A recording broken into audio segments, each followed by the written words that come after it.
ଗ୍ରାମାଞ୍ଚଳର ଭିତ୍ତିଭୂମିର ବିକାଶକୁ ଲୋକାଭିମୁଖୀ କରିବା ପାଇଁ ରାଜ୍ୟ ସରକାରଙ୍କ ପକ୍ଷରୁ ପ୍ରତ୍ୟେକ ପଞ୍ଚାୟତ ସ୍ତରରେ ଆମ ଓଡ଼ିଶା ନବୀନ ଓଡ଼ିଶା ସଚେତନତା ଶିବିର ଅନୁଷ୍ଠିତ ହେଉଥିବା ବେଳେ ମୟୂରଭଞ୍ଜ ଜିଲ୍ଲା ବିଷୋଇ ବ୍ଲକ ଅନ୍ତର୍ଗତ ବିଷୋଇ ପଞ୍ଚାୟତ ଠାରେ ସରପଞ୍ଚ ଇଞ୍ଜିନିୟର କରୁଣାସାଗର ମାରାଣ୍ଡି, ପଞ୍ଚାୟତ କାର୍ଯ୍ୟନିର୍ବାହୀ ଅଧିକାରୀ ସତ୍ୟରଞ୍ଜନ କର ଓ ବ୍ଲକ ନିର୍ବାହୀ ଯନ୍ତ୍ରୀ ସନ୍ତୋଷ ବେହେରାଙ୍କ ତତ୍ତ୍ୱାବଧାନରେ ପଞ୍ଚାୟତ ସ୍ତରୀୟ ସଚେତନତା ଶିବିର ଅନୁଷ୍ଠିତ ହୋଇଥିଲା।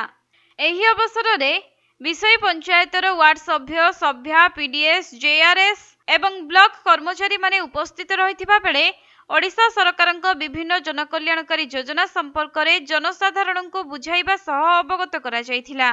ସେପଟେ ସାଂସ୍କୃତିକ କାର୍ଯ୍ୟକ୍ରମରେ ଆଞ୍ଚଳିକ କଳାକାରମାନଙ୍କ ଦ୍ୱାରା 11 ଗୋଟି ବିଭାଗର ଯୋଜନାକୁ ସଙ୍ଗୀତ ମାଧ୍ୟମରେ ଯଥା ପାଲା ଓ ଆଦିବାସୀ ସମାଜ ସିଂଗ୍ରାଲ ନୃତ୍ୟ ଗୀତ ମାଧ୍ୟମରେ ବିଭିନ୍ନ ଲୋକକଳା ପରିବେଷଣ କରି ଲୋକମାନଙ୍କୁ ସଚେତନ କରାଯାଇଛି। ତେବେ ଏହି କାର୍ଯ୍ୟକ୍ରମରେ 11 ଗୋଟି ବିଭାଗର ଅଧିକାରୀମାନେ ଉପସ୍ଥିତ ରହିବା ସହ ବିଭିନ୍ନ ଯୋଜନାରେ 699 ଜଣ ହିତାଧିକାରୀ ଆବେଦନ କରିଥିଲେ ଏବଂ ହଜାର ହଜାର ହିତାଧିକାରୀ ଉପସ୍ଥିତ ଥିବା ଦେଖିବାକୁ ମିଳିଛି।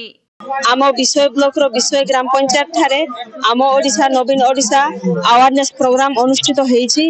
एथिरे आम प्रिय मुख्यमंत्री नवीन पट्टनायक प्रत्येक योजना को समस्त पाखरे केमिति पहुंचबो एहा हिंची तार गोटे उद्देश्य।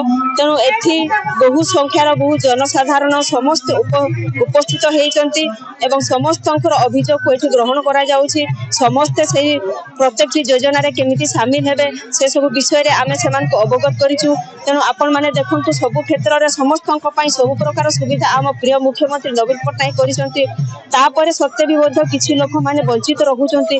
जेमिति प्रत्येक क्षेत्र रे जेमिति सरकारंकर योजना रे समस्त शामिल हेई परिबे एहा होछि तार गोटे हमर अवेयरनेस प्रोग्राम होछि।